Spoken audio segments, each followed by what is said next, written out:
Well, thank you for that introduction, Clay. It's great to meet you as well. And before I start, I want to thank the South Dakota Soil Health Coalition for the invite.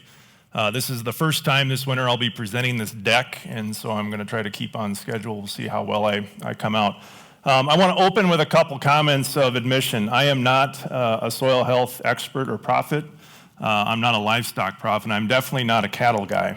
I'm a crops guy from north central Iowa. And as I came across South Dakota, I haven't been here in 30 years to Rapid City since I think it was around 1990. We vacationed out in the Black Hills as a kid. But I was thinking about what I've done in the context that as I was going across the landscape and thinking how it's going to translate to people in western South Dakota. And what I'm going to talk about may not necessarily translate all the way, but I know that there are definitely concepts and ideas that I've used in developing this thing that I'm going to talk about today called the stock cropper that are translatable, maybe not in the whole form to your context. And that's why I'm going to start off today with running you through the context of where I come from, a little bit of my background, how I got on this journey that I've been on over the last 4 years specifically in developing this new, what I consider potentially a scalable regenerative production system that we could expand upon across the country and perhaps these concepts across the world. So with that, I'm going to go ahead and get started here. So as far as the context of me, I'm 44 years old. I was raised on a corn and soybean farm just outside of the small town of Buffalo Center, Iowa. So I'm 515 miles from home. So right now, basically straight down Interstate 90 and a little ways south of that. And I'm the oldest of 5 kids. And I grew up being kind of the right-hand man for my father. And I got started early with helping. We had a farrow-to-finish hog operation until I was in middle school. But I started helping do chores when I was probably about 5 or 6 years old. And then worked through middle school. So I learned how to do shots and castrate and haul manure, and I learned how to swear in the hog barn from my dad too, so that was a big attribute of growing up. But I'll try not to do that today. He'd be disappointed. But being the oldest of 5 kids, when I went to graduate high school, I loved farming. I wanted to farm, but there wasn't room for me, and I had a brother that was 17 years younger than me. And so I knew my parents were going to be farming for a long time and probably not having space because we only had about 900 acres. My dad exited the pork business in middle school when he saw the vertical integration coming into central Iowa and knew that he couldn't compete with that or was not interested. So I went off and I studied agronomy at Iowa State University in Ames, and in 2002 earned a degree in agronomy there. And when I came out, guess what? The job market wasn't overly hot as well because ethanol hadn't been created yet to really start the economic boom that what we in Iowa have experienced really over the last 15 or so years, or maybe a little bit more than that now. And so I came into a pretty dry market, and I did something I never thought I was going to do, which was move home, because that was the only place I could find a job when I graduated right away as a farm manager for a local commodity farm as well as a seed production facility farm. I did that for a couple years, and I got married and settled down and wanted to have kids, have a little bit more balanced work-life relationship. And so I took a job as a ag chem retail specialist. I was a certified crop advisor for a company called Osmus Farm Supply, which actually has a couple locations actually in eastern South Dakota. And I was there for 11 years, and that's really where I cut my teeth in understanding the big world of ag business. And got to travel to a lot of the big head sheds of the big chem companies with the size of our company, and really got to understand the business through that experience there. Along the way, I talked about my dad and farming. In 2010, once ethanol had taken off and prices had come up, my dad picked up a little bit of land and decided there was room for me to come back and get started. So I started crop sharing 80 acres with him in 2010. And then my dad ended up retiring just a few short years later in 2013. And in 2014, I took over a portion of the family farm, which amounted to about 300 acres, that I basically farmed at night and on the weekends with, on top of working in my retail job. I'm kind of an independent spirit, as you'll probably pick that up in my presentation. And it was only a matter of time before I was ready to get away from working for someone else. And I had the opportunity to go off and start my own business and had the opportunity to work myself into a Pioneer seed dealership in 2015. So I took that opportunity, hung out my own shingle, and basically developed my own corner retail store that you're used to seeing probably in your own neighborhood, where I had Pioneer seed. I brought my crop protection experience, sold chemical, a lot of pesticides that I've kicked out over the years. I had a Encirca and granular fertility business, as well as soil sampling offering and cover crops, and a lot of different revenue streams that I built into my business that I'll talk more about in a little bit here. And then over the course, and I was really successful with that, over the course of the next 6 or 7 years, I developed that from a business that had been kind of run down to something that was doing really well, and I was financially doing really well by the time I got to the end. But it wasn't fulfilling. I had a lot of concerns that I'm going to talk about in a little bit about kind of the direction of agriculture, and I was having kind of a midlife crisis on whether or not I wanted to be a part of it. And a couple things happened in the year 2020 into 2021 that allowed me to exit from that. One of which was this idea that I'm going to talk about called the stock cropper. Came into existence in about 4 years ago, almost to the week here where we're sitting on stage today. And I wanted to focus more time on that. And I also had one of my seed customers offer me the chance to take over his operation. And with his acres and my dad's acres, I'd have enough to support my family and fulfill my dream of farming full time. So I made the decision in June of 21 to exit that business, which was probably the stupidest financial decision I've ever made in my life, because I literally had just got done paying off all the debt and it was time to print money. And I walked away from it to be a corn and soybean farmer instead and work on a startup endeavor. So to give you a little bit more context of where I'm at, you can see right there you have the map dot. I'm right down I-90 and about 20 miles south, just into Iowa, about 10 miles south of the border. Or if you're going up and down I-35 over here, I'm about 35 miles west. And I sit on what is known, if you haven't been to Iowa a lot, if you're long ways or haven't really parked, I'm in God's country in Iowa, as a lot of people refer to it. I live on the Des Moines Lobe, or the very east side of the Des Moines Lobe. This is where the glacier came through sometime between 10,000 to 18,000 years ago, and basically bulldozed the north central part of Iowa and left these beautiful glacial till soils in which prairies set up. And we have soil that doesn't look like it does outside of Rapid City here. We have deep black topsoil with lots of organic matter, a very, very forgiving place to farm once we got it drained. So we typically suffer more from wet feet rather than dry. However, the last 4 years, in the context of which I've been developing the stock cropper, we've been in drought. We've had precip more like South Dakota with between 14 to 20 inches of precip the last 4 years in a row. So our tanks are dry right now, but with the richness of the soil and the moisture holding capacity, when we get it, we typically hold on, and we've still been able to raise some pretty good crops here over the last couple years. As far as livestock in my area, we don't have cattle. You have to go about 100 miles, 60 to 100 miles west to really run into cattle, or 60 to 100 miles east, and then south of I-80 in Iowa is where it really picks up. But what we have a lot of is pigs, and in confinement barns specifically, and also poultry production in confinements. I've got a brand new state-of-the-art 6 million head free-range hen operation about 5 miles from my house that produces a lot of chicken litter every year for area farmers. So that's a little bit of the context of which the system you're going to see was developed on. So, you know, I kind of came from this very much a conventional background. My dad was not a soil conservationist. I had really no influence other than when I was, in 2008, 2009, I became really interested in this concept on the screen here called strip tillage. Soil health really wasn't a thing. There weren't soil health conferences back in 2008 and 9 that I remember ever seeing advertised. I was interested in this for the benefits of efficiency, to be able to make one pass for my tillage instead of the 3 or 4 passes we were making, put all of our fertility in one band and plant and go. And was really attracted to this through what I've learned on the internet through websites like New Ag Talk. And I wanted my dad to, I didn't have any ownership at the farm at that time, and I wanted my dad to change. Well, like every father-son relationship in agriculture, good luck with that, right? My dad was 60 years old. He was a couple years from retirement, and he'd been successful his whole career and bought a fair amount of land. And he said, why in the hell should I have to change just because you want to at this point in the game?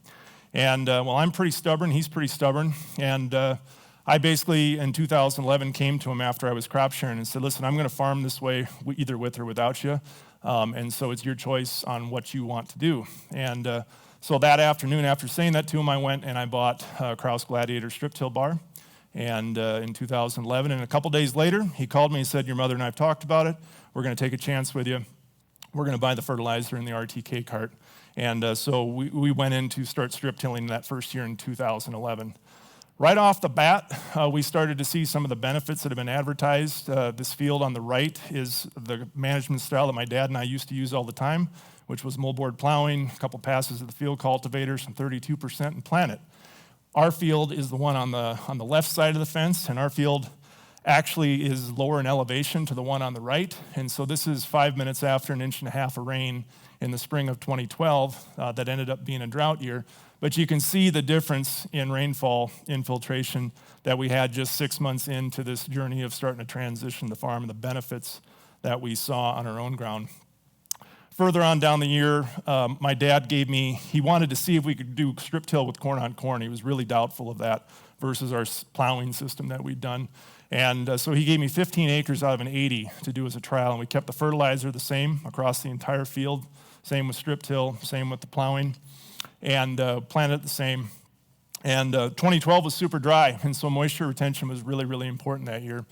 We took it to yield in the fall. I had my side, Dad had his side, and we had side-by-side passes. Dad was in the grain cart, I was in the combine. We did his pass first, got the number written down, and did my pass next, and I was running the combine, and I could see that it was quite a bit better than his.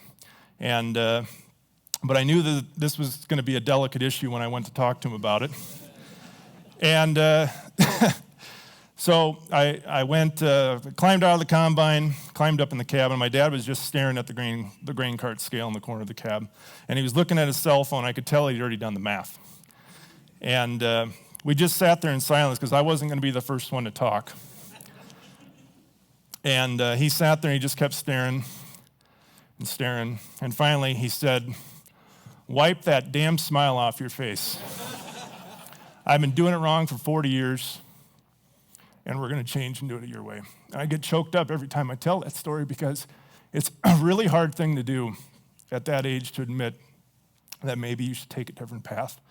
And everything else that comes from this presentation, I credit my folks for having the humility to let me change and move on. And that's one of the key takeaways I want you to have today. So it wasn't easy, though. I'll say that. In 2013, though, he gave me permission, we went full bore, and then we had the year of prevent planting. We had like 45 inches of rain. It was a disaster of a spring. We had to put a quarter section into prevent plant. Took the option to tile it in July, and then we came in and got exposed to cover crops for the first time by accident. And so we planted this beautiful cover crop in the end of July, first part of August. It came up, and it was just incredible. And we'd never seen anything like that before in northern Iowa. Nobody had ever used cover crops until then. And I strip tilled into it that fall. And the next spring, that farm looked absolutely incredible. It was the prettiest corn in the county, right on the main highway in just east of Buffalo Center. I got all sorts of compliments.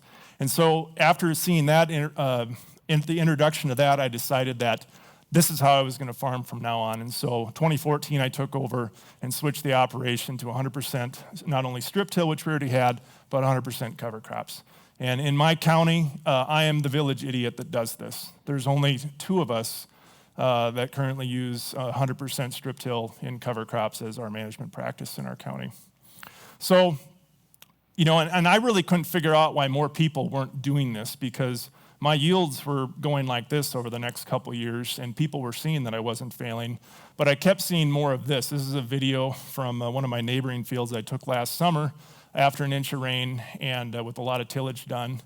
And this was on a Saturday morning, and this is literally what's running off. It's about a half mile from the Winnebago River that ends up dumping into the Des Moines eventually. And that was what we turn a blind eye to, or at least a lot of the folks that farm around me do every year. This is a really, really common scene in my neck of the woods. And so the snert comment, I get pretty wound up now that I have all these reminders of turning a blind eye to soil loss. Every field in Iowa looks like this, where the fence line sits a couple feet up. That illustrates how much soil that we've lost over the last 100 to 120 years. And so this stuff, really started to build in my craw when I saw that there were ways to actually deal with this stuff, and we were choosing as an industry really not to at scale. I've got a picture of, I said I was in the seed business. This is a picture of my location where I dealt seed. And I wanted to include this because the seed business taught me a couple key things that I've used in developing the stock cropper. One of the key things is the power of stacking enterprises and being resilient in a business. Most of the people around me that were Pioneer seed reps were only Pioneer seed reps. They only had the one source of income. I didn't have that privilege because the business I had taken over had been kind of degraded, and sales were pretty low, and it wasn't enough just to sustain me off that. So I had to add these other enterprises into the mix in order to try to make it. And there were a lot of performance issues in the early 2000s with Pioneer, with corn falling over, and you know all the jokes, probably the same about that. And I'd show up on a farm and I would get a quick no about seed right off the bat because of previous experience. But they might have had a situation where they lost their chemical guy or their fertility guy that moved on from the co-op. And I had these other offerings that could get me in the door. And when I could prove myself and show that I knew what I was doing and I had value to add to the farm, within a year or two, I would start sneaking seed in. And then I would start maybe sneaking soil sampling into the mix in the fertility business. And before I knew it, I didn't need to go out and have 60 to 100 customers selling just seed to. I only really needed about 20 to 25 and show up on the farm and sell 5 or 6 things at the same time. Not only did that increase my revenue potential, but it made me a lot more efficient with my time. And it built a moat around that customer that was natural resilience because they became dependent solely on me for a lot of the things they did. And it helped keep off the wolves, like we saw in the last presentation, or my competition from stepping on my toes. The other thing I learned that really bugged me from an ethical standpoint was the reality of capitalism in farming and the input business, whether it's seed, fertilizer, machinery. The big dogs get the best breaks, and that's really not a surprise to a lot of folks. But when you're sitting at a table with a 5,000 acre grower, and then you meet next with a 500 acre grower, and the big guy is getting 15% more discount, and you're doing that continually, and you're thinking about the farming practices and the soil health practices that folks are using. When you farm at scale, at least in Iowa, it's really, really difficult. You don't see a lot of scaled operations that are doing what I'm doing on my operation. And so I was thinking, like, what are we contributing to by giving the biggest advantages to the folks that are farming in a way where speed is the issue rather than the qualitative values that I had, especially with soil health. And it really comes down to this. And I talk about this a lot in the talks I give. The example of the funnel of consolidations has been taking part in agriculture over the last, I would say, 75 years. And what do I mean by this? There's fewer and fewer participants. There's fewer and fewer companies at the top. We've only got a couple, big meat processors left. We've basically got 3 seed companies, 4 chemical companies, a couple fertilizer.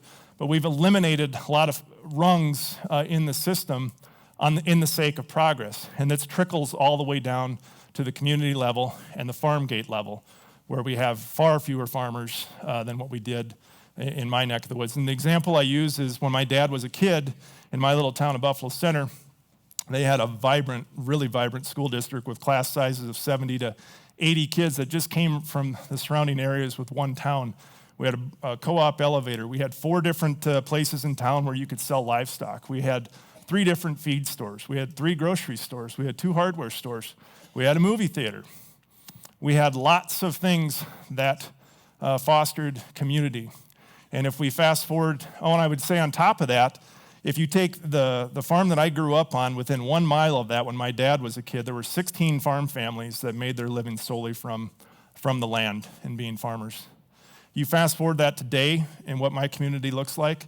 Of the 16 farmers that were within that 1 mile, there's 1 left that's actively engaged full-time in farming, and they'll be retired within 5 years, so there will be none very soon. Our school system is struggling. We have 5 towns that have consolidated. The graduating class last year had 20 kids in it out of 5 towns.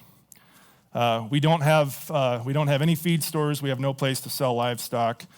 We do have a grocery store yet. a hardware store, a Dollar General, and a Casey's, which in my opinion aren't good replacements for what we had. And so as I reflected on that stuff over the course of, kind of this midlife crisis, I'm like, is this really progress, the path that we've been on? And is it possible to do anything about that? And this really culminated in 2020 when inputs went in the sewer after the trade war that was started in the late part of that decade. Because 4 years ago, about this week, cash corn was $2.75 a bushel, beans were $7.25, and I'm thinking to myself, as somebody only farming 300 acres, what in the hell am I doing this for? To take time away from my family, potentially to lose money and really not gain anything. And so I guess I could be a cynic and sit there and complain about things, or I could try to find a solution instead. And so that was the path that myself and these two other guys on the slide, the guy in the middle is named Sheldon Stevemer, and this is Lance Peterson here. And they're both cooler than me because they wear sunglasses for sure. But we were a couple strip tillers and kindred spirits, and we were bound and determined to find a path out. And what we were trying to figure out is, how can we raise revenue on the farm without spending more on inputs and giving it to a joker like me that was in the input business, okay? And we'd been playing around with a system that we thought might have the ability to do that. And it wasn't adding inputs, it was actually changing the arrangement of the farm. And it looks something like this. It's called strip intercropping. And so this is a concept that we've been playing around for about 10 years prior, on and off again. And it's basically what it looks like. Instead of just having all corn or soybeans like you see in this field around, we interlace the field every 20 feet with a strip of soybeans and a strip of corn and a strip of soybeans and a strip of corn. And so what's the reason for doing this if you're not familiar? What happens when you have a tall crop like corn and a short crop like soybeans? What happens is it creates something called the edge effect, which allows you to grow substantially more corn on those outside edge rows that are next to the soybeans. And typically you can take corn that would normally yield in a static 30-inch field arrangement across the board from 230 to 250 bushel an acre. Yeah, with creating the edges, it's very easy to grow 375 to 450 bushel corn on the outside row, and the average raises all ships. Now, on the flip side, you have an inflection on the soybean crop because it's getting shaded in between. And so typically that's about a 10% reduction in soybean yield. But the thought is if you can raise the corn high enough to offset, you'll have more revenue on the farm. Well, what we were trying to figure out is we weren't satisfied with that. We wanted to find something else to replace the soybeans in between so that we could have a revenue just as great as averaging 300 bushel corn in that middle strip and really have something to cook with. And so we were looking at these concepts like relay cropping, that we were really interested. Folks like Jason Mock and Lauren Steinlogging, John Coots, some well-known names in the Midwest have been working on that stuff for a long time. We were looking at trying to put cereals in the fall, then come in and relay soybeans and get two lines of revenue. But establishing that at our latitude is pretty tough from what we'd seen others do, and we weren't convinced that was going to be the path forward. So like many great ideas, they come from the infusion of whiskey. And stock cropping, which you're going to learn about next, was no exception to that. My buddy Lance Peterson, one of the guys in the shades, was sipping whiskey one night and thinking about this problem up in central Minnesota where he's from. And he had this crazy idea, and he said, and he texted us over Twitter DM, hey, what do you think about putting a pen of sheep? And it was late at night, and Lance was a little pissed up at the time. And it came through the next morning. And I looked at it, and a pen of sheep. I said, that's the dumbest thing I've ever heard. You know, how would that work in between these strips of corn?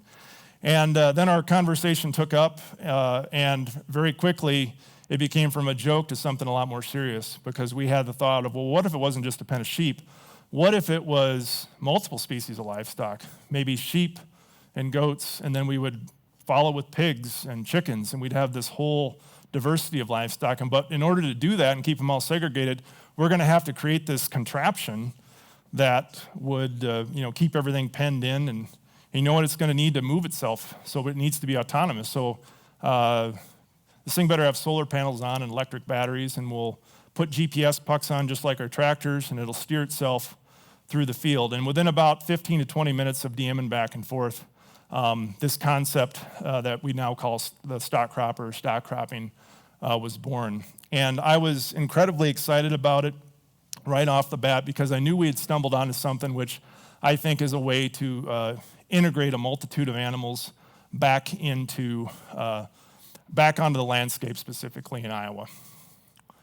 And so there's a lot of great ideas that are kicked around at conferences this time of year that people get wound up about but fail to execute on.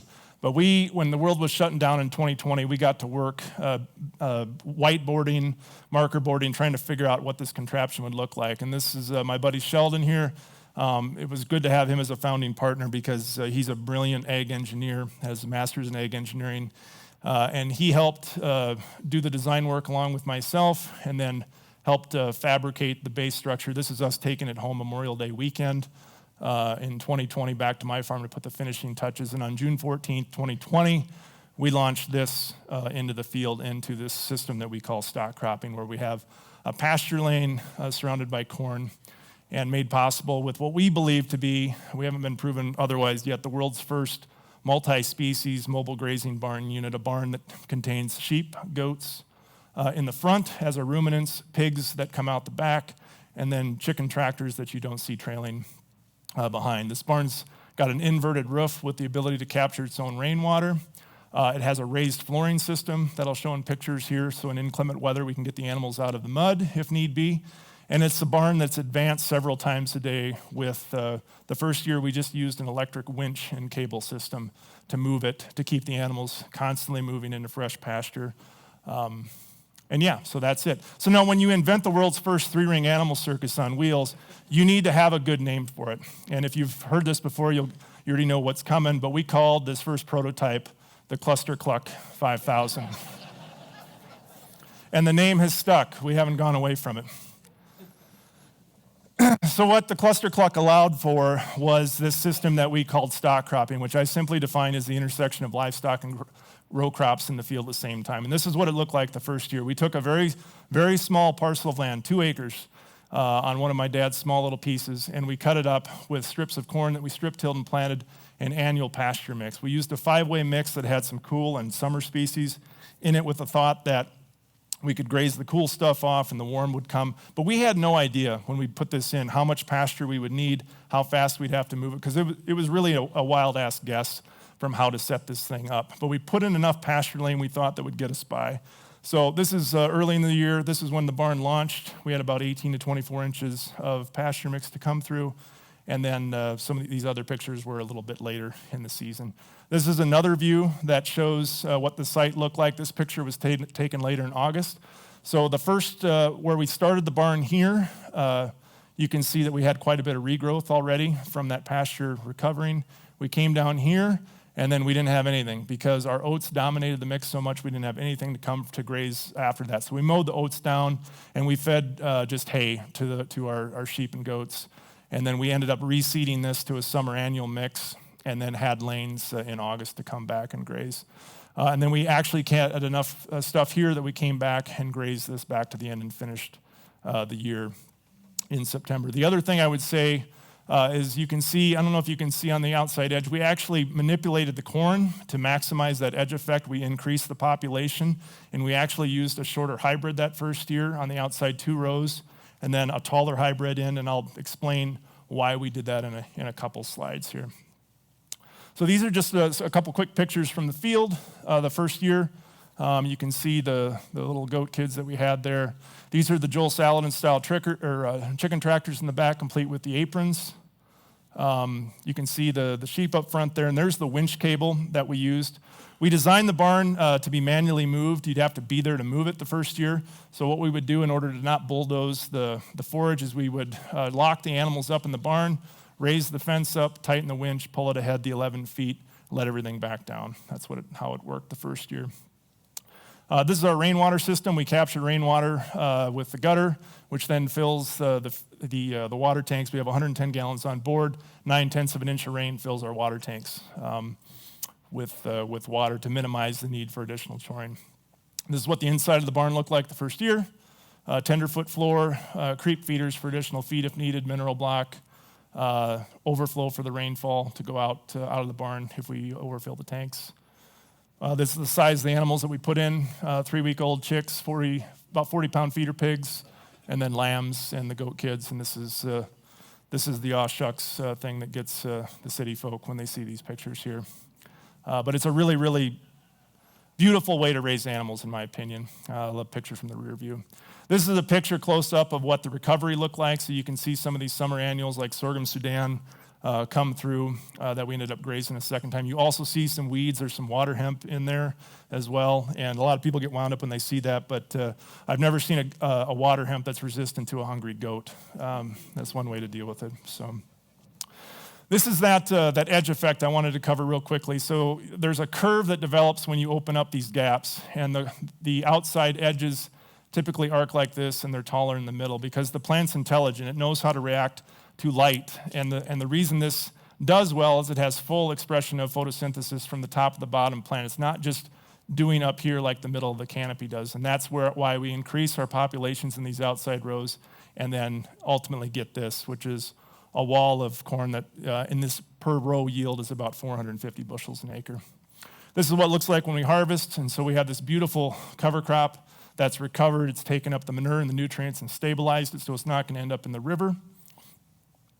And that was 2020, I'm sorry. But the one thing we learned after 2020 was the need to automate it or make it autonomous, because you can't go out there if you're going to have a whole fleet of these in a field and yank them around all day long. You're going to spend your whole day just moving barns. And so that's when one of my friends that I met along the way, Jason Mock, introduced me to Joe Bassett, the guy on the far right. Joe has a manufacturing company that makes a lot of different ag equipment, and had the staff to help me make a cluster cluck autonomous. And so this is us in a towny barn in Milwaukee, drawn during a Packers game that weekend, and everybody thought we were crazy because everybody else was watching Aaron Rodgers, and there's 3 guys talking about chickens and pigs and goats and drawing pictures of space robots on an easel there. But 5 months later, we made this happen. This is the exoskeleton of the Cluster Cluck Nano, a dual species barn with solar panels on top, motors, all that jazz. Picture of my wife and I out in Gaston, Indiana at Jason Mock's field day, launching that barn for the first time. And this is what our first testing runs looked at this autonomous barn. So this is with chickens in the back.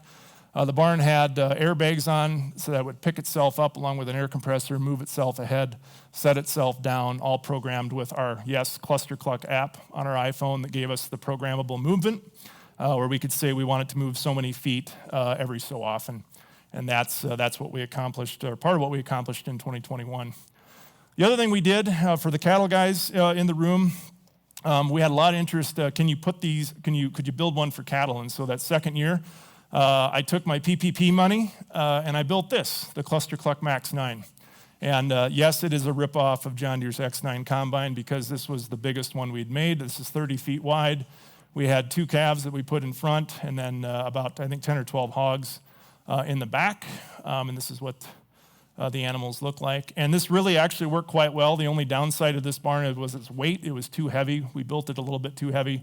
When we got into wet conditions, we had issues with this one sinking too much. So I haven't used this one since 2021, but it did work well.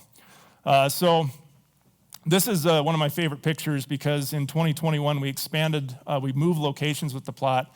We had a 10-foot schematic of stock cropping, a 20, and a 30. And this is where I did a lot of calculations after 2020 on what we would need to have a grazing pattern or a racetrack pattern to set up to run these barns down and cycle them twice throughout the year. And so this barn started here in the first part of June, worked its way down. You can see that the manure is taken up. This is the recovery pass.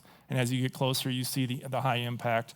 And you can see the difference in nitrogen content of the forage here versus where the animals had been. So the idea is that we graze it twice, and then we raise the feedstuff crops in between that we can then harvest, put into the bin, grind, and bring back out to the animals the next year to really form a closed loop system. And this is where I really think when you look at carbon intensity scores that are becoming in vogue, that's where I think this system will blow anything else out of the water right now with how we're moving things across the field. But that gives you kind of a perspective of what we did in 2021. This is just a short video showing the impact recovery of basically ground zero.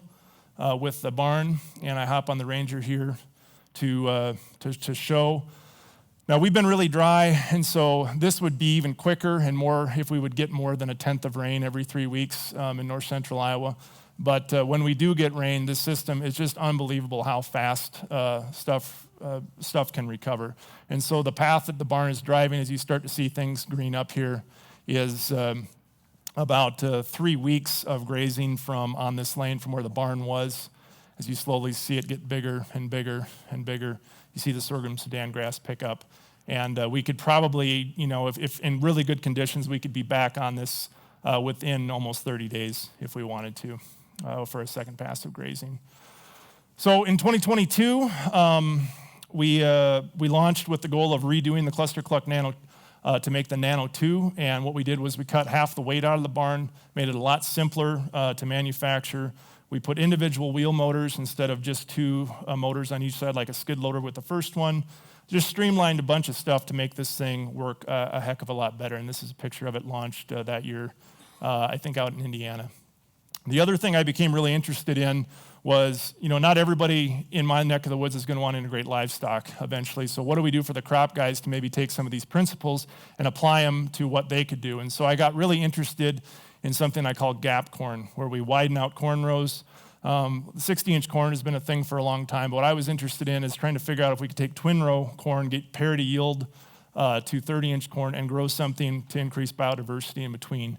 And so where the Max 9 ran the year before, we set up this plot where we tested 3 different populations, 16,000, 25,000, 36,000 plants per acre, and then we put 4 different hybrids across 60-inch corn, twin, 90-inch twins, and then 30-inch.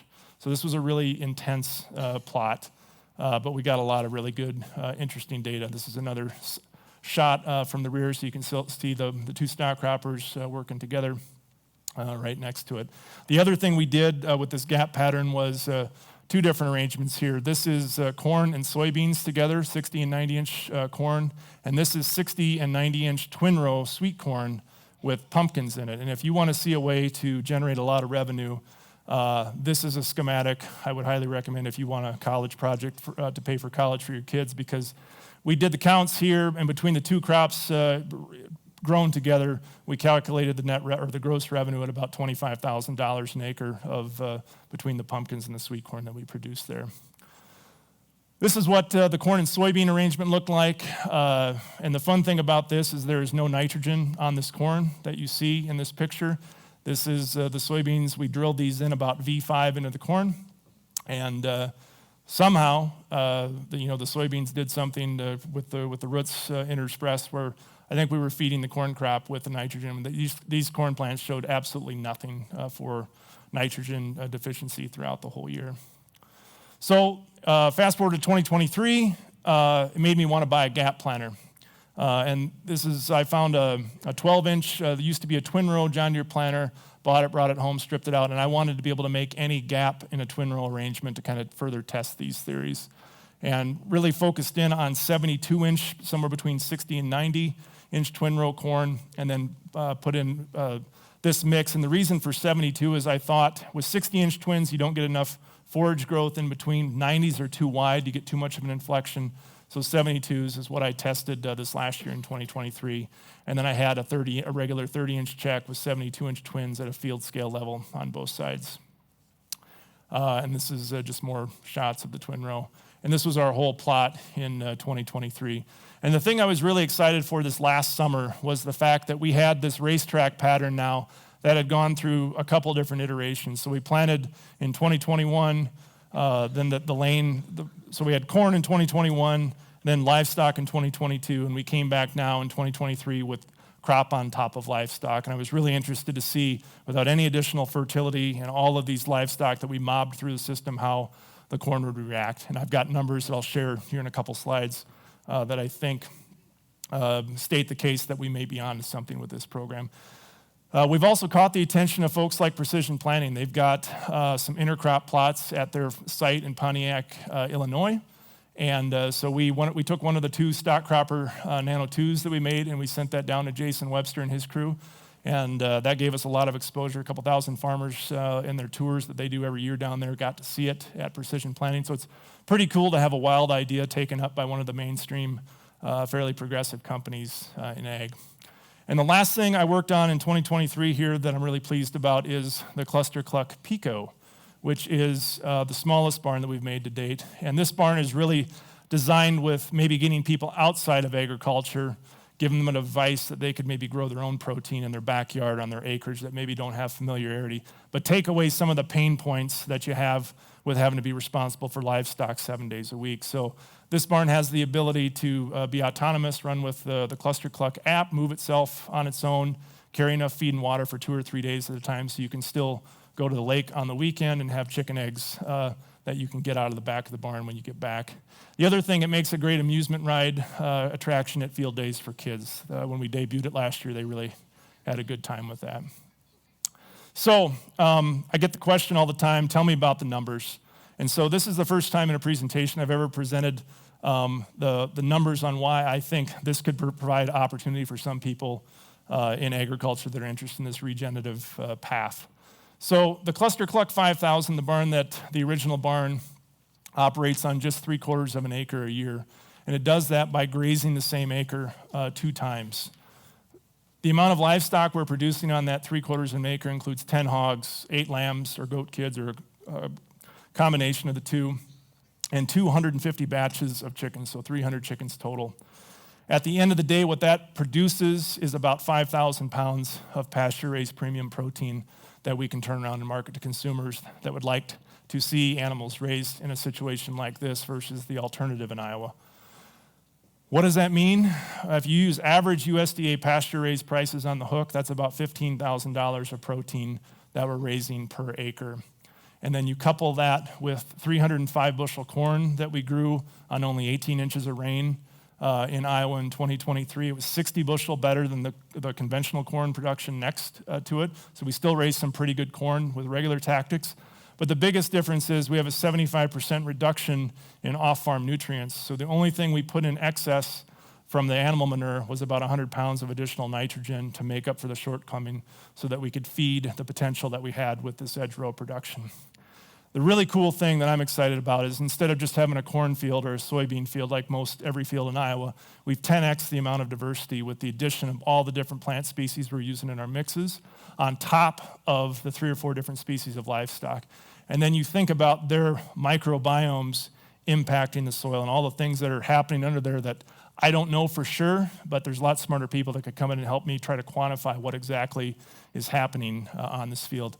But at the end of the day, why do I get excited about it when I think, especially as far as young people trying to get into this business, is this number. When you do the economics, and I've got a whole spreadsheet that I've developed in Excel to try to quantify all this stuff with true costs, this system netted $2,200 an acre between the livestock enterprise and the 300 bushel corn enterprise. And when you have numbers like that and you compare them to what we're looking at for corn or soybean production in 2024, this looks quite a bit better. And hopefully sets up the opportunity where somebody doesn't have to try to farm 15,000 acres to feed their family, but maybe could do it again on a couple hundred and provide all sorts of opportunities that we lost in our rural communities that I talked about earlier here. So the question, he talked about it in the last presentation too, so can we feed the world with this regenerative ag system? So had some fun with math. 46 million hogs we raise annually in Iowa. 98% of them are probably in confinement barns. In the stock cropper system, when you do the math on our hog density, it's about 12 and a half hogs an acre, which means we need 3.5 million acres of pasture lanes in the state of Iowa. We've got about 25 million acres of cropland, roughly, I think. So what that means, and so we double this number to have the crop lanes next to it to make that up. It means that I only need 35 counties out of the 99 that exist in my state, and I can grow 46 million hogs theoretically in one turn. That's from May to October. That's not counting doing a second generation, maybe in hoop barns or in other arrangements throughout the wintertime. So that sounds great, but there's a lot of obstacles to why that has a lot of challenges to scale. And the biggest thing is, where am I going to take independently produce pork at that scale level.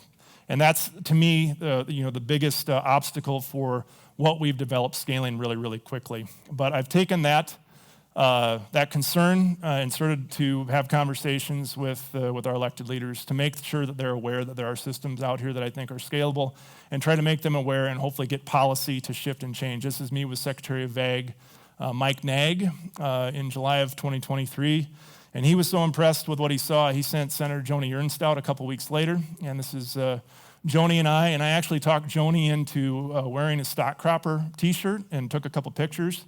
But what I didn't realize is she was going to keep it on the whole rest of the day. And so a couple hours later, this is her with Ron DeSantis in Des Moines, and they took a picture and they tweeted it out to the whole country of Joni wearing a stock cropper shirt. So that was a fun day on the Twitter worlds. So as far as where I think, I get questions all the time, Zach, this is really cool. I'd really like to get a barn. And so when are they going to be available? So I wanted to put together a slide to kind of answer that. I honestly think the biggest opportunities I have right now and remember, I'm a single guy that's running this entire show. I've had a little bit of outside help along the way, but it takes a tremendous amount of capital to do what we've done to this point. It's going to take a lot more to get where we really want to be. But I'm focusing hard on things that are easy to produce, and that is what I call the protein sovereignty lane of stock cropper. We're going to try to get these picos to commercial viability. It's easy to manufacture, and there's 10 million households with backyard chickens to go after in this market. The hope is then we can develop a business plan that can fund the development of the bigger picture ideas and back into this concept of developing cluster clucks for stock cropping with the nano, and then eventually, yes, the Max 9 for full scale. But there's a whole bunch of different areas where we could put these acreages, solar arrays, silvopastures, orchards, vineyards, anywhere where you have confined spaces where you want to put livestock. That's what we're going to be focused on developing here in the next couple years. And to kind of wrap things up here, I think if this clock's right, I'm running into time. But this is a quote that really reflects kind of my spirit and why I did what I did and quit in kind of a gravy train gig, and why I just didn't milk the big ag cow for the next 20 years. If you don't design your own life plan, chances are you'll fall into someone else's plan. And guess what they have planned for you? Not much. And when I think about that funnel slide and I look at my own community, we all have choices. And as I tell people, as far as the future goes, everyone has choices to make and different paths. And I choose the path, what I call, of get busy living and trying to find some of these solutions. Because in just 4 short years, just a couple small farmers with a crazy idea have come up with something that has landed me in Rapid City, South Dakota, to talk about it. And I think that's a pretty neat thing. And at the end of the day, what I'm really trying to do, like I referred to, is tip this funnel upside down, create more opportunities in American agriculture, and help regenerate our soils at the same time. Something I think that all of us could agree in this room is desperately needed. So, with that, I'll put in one final plug for my field day. Seeing is believing. It's one thing to see this on PowerPoint, but I'm an open book. And if this is our field day, August 24th, 2024, it's a Saturday before Labor Day weekend. We've been doing that to make sure that people that work during the week can come and bring your families or whoever you want. We had a fantastic turnout last year to come see and if this date doesn't work, you know where I'm at. I'm south of I-90, 20 miles, just southwest of Albert Lea, Minnesota. I'll have my contact info on the last slide. I give tours all summer long for people that are just passing through. I'm happy to share with what we're learning and with the concepts that we're looking at. And so if you're interested in following me, it's hard to jam everything I've done over the last 4 years into just 45 or 50 minutes. But my YouTube channel is where I have most of the content for you to see what we've been up to over the last 4 years. I am on Facebook and Instagram some, but mainly YouTube. And then my Twitter account is the only thing that isn't stock cropper. It's at Zebulus Prime, which was when I was in college, I was in a rock and roll band, and that was my alter ego stage name. Well, I didn't at that time ever think I'd be speaking and having to use it on a professional basis, so I apologize. But yeah, and there's my phone number, my email. I'm going to be around the next 2 days, and I love having conversations. I'm sure there's going to be a lot of questions and maybe some skepticism, but I'm happy and not threatened by any of it. So please come up and see me over the next couple days. And once again, thanks for giving me the chance to come and share my story. And I appreciate it very much. Thank you all.